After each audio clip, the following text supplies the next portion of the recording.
We're back on the I Trust Them interview page, and I'm so excited to have Denise Gomez here from Denise Gomez Coaching, also Aspire Leadership, but it's your website is Denise Gomez Coaching. So I just wanted to take a few minutes to talk to you about what you do with your business. You are actually in the Bay Area in Hayward, where Yes. I'm from. I'm from the Bay Area, so I love that I'm bringing some Bay Area flavor to the page. Super excited. Welcome, Denise. Thank you. Thank you for having me. I'm really excited Awesome. for this. Super excited too. So let's jump right into it. So tell us a little bit about what you do and who you work with. So I'm a leadership coach, and I work with a main focus of women, and women who have already reached a certain level of success in their corporate careers or launching an entrepreneurship. So women just like me. So I created this during the lockdown when I was laid off from my corporate job after so many years, like 30 years. I don't even want to go into how many. But yeah, so in the lockdown, I was left with nothing in a lockdown during a pandemic. And it was like, what do I do now, Lord? Or, like, what do I do? And in that, I remembered that I had gone to coaching school for one of my corporate jobs. And then that's when it clicked for me. You know what? Women, we're going to get out of sitting in what I was in. Lost my job. What do I do? Right? Like a really unleash some independence, and whether they want a side gig business or they want to get promoted within the corporate careers they have, that seems to be the lane that I do best in.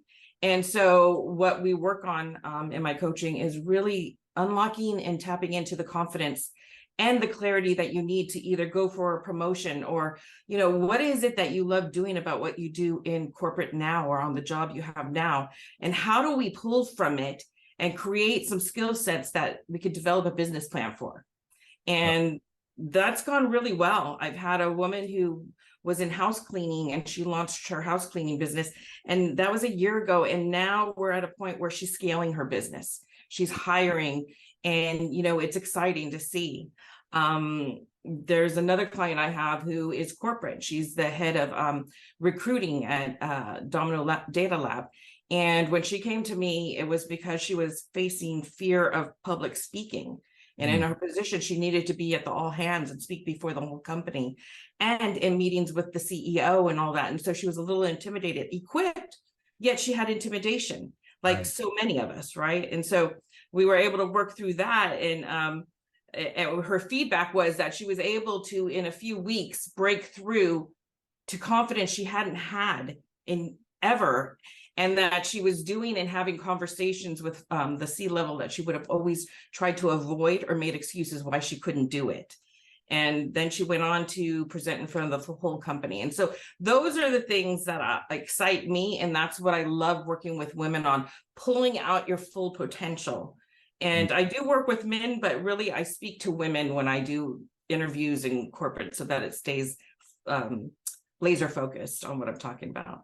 Yeah. I love that. I love that you kind of took all the teachings and tools that you had, made it your own and created your own system, and probably added new things that you learned along the way. I absolutely love that. And what was the greatest compliment to it as well is my corporate experience. I've always worked alongside CEOs and, C-level execs. And what I started to realize is that the way they manage their time and their commitments is a whole different type of, like, a higher echelon of doing it. And when I started coaching, what I started realizing is I have all this knowledge of how they flow.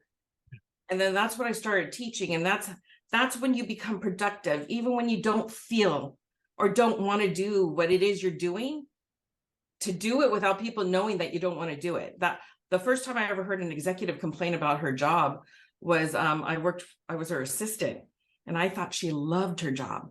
And we were getting on a call, and right before it, she was like, oh God.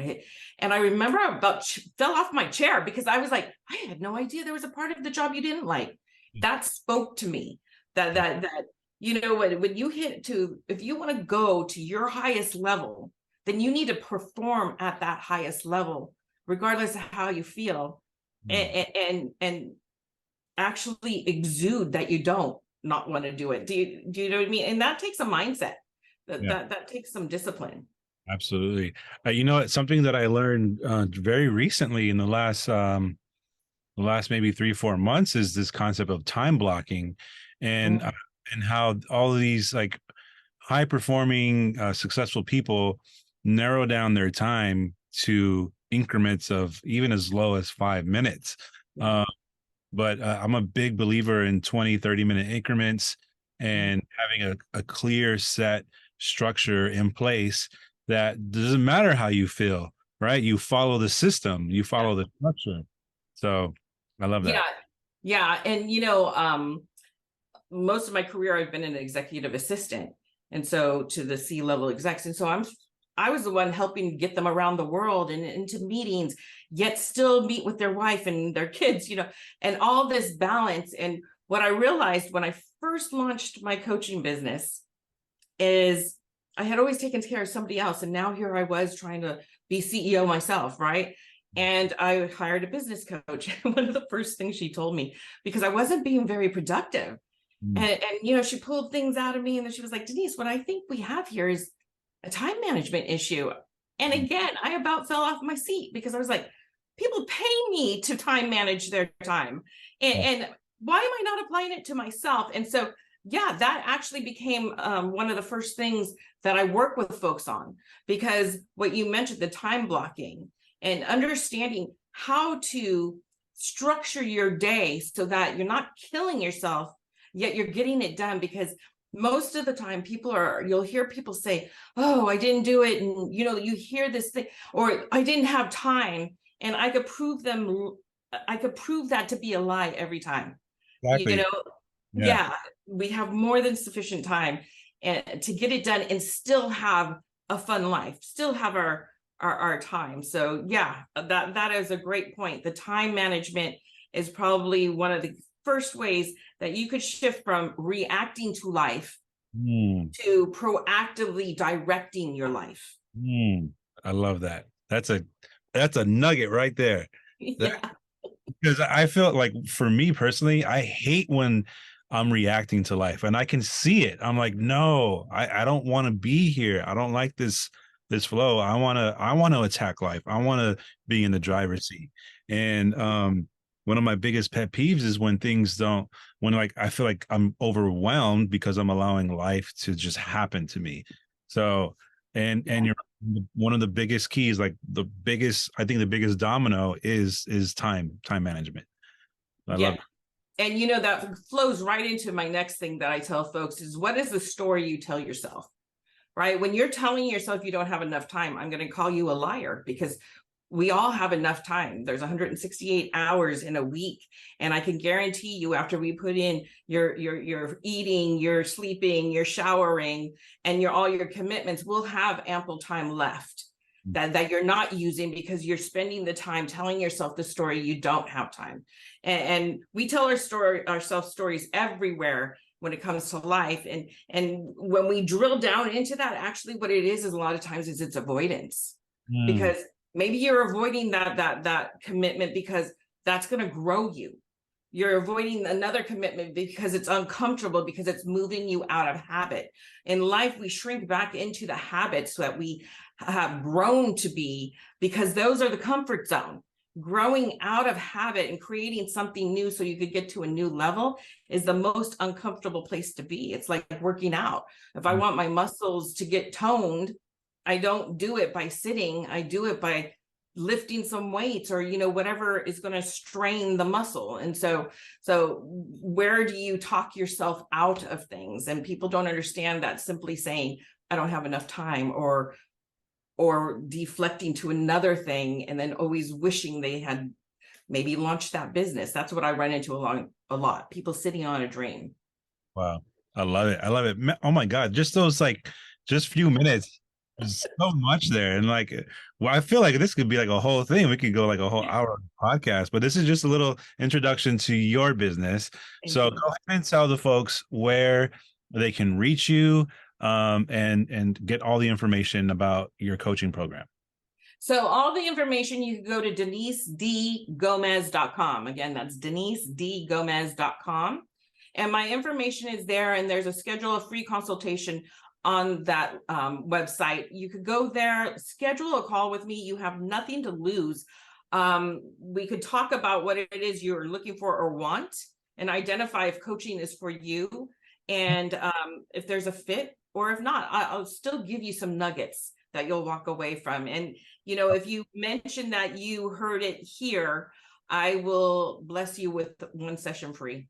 Wow, amazing, amazing. I love it. Thank you so much, Denise. I have 2 girls, and I'm all about them being well equipped for life and just be well-rounded women.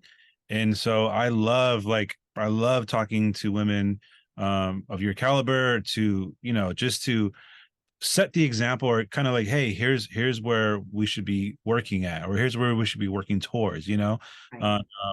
on on everything, so actually, now that I'm thinking about it, a lot of my vendors are women. I'm like huge advocate of like women, yeah, supporter of women. So, and obviously, like I said, I want my 2 girls to be in control of their own lives, right? And I want them to have all those tools that they need in their lives to be successful and be happy.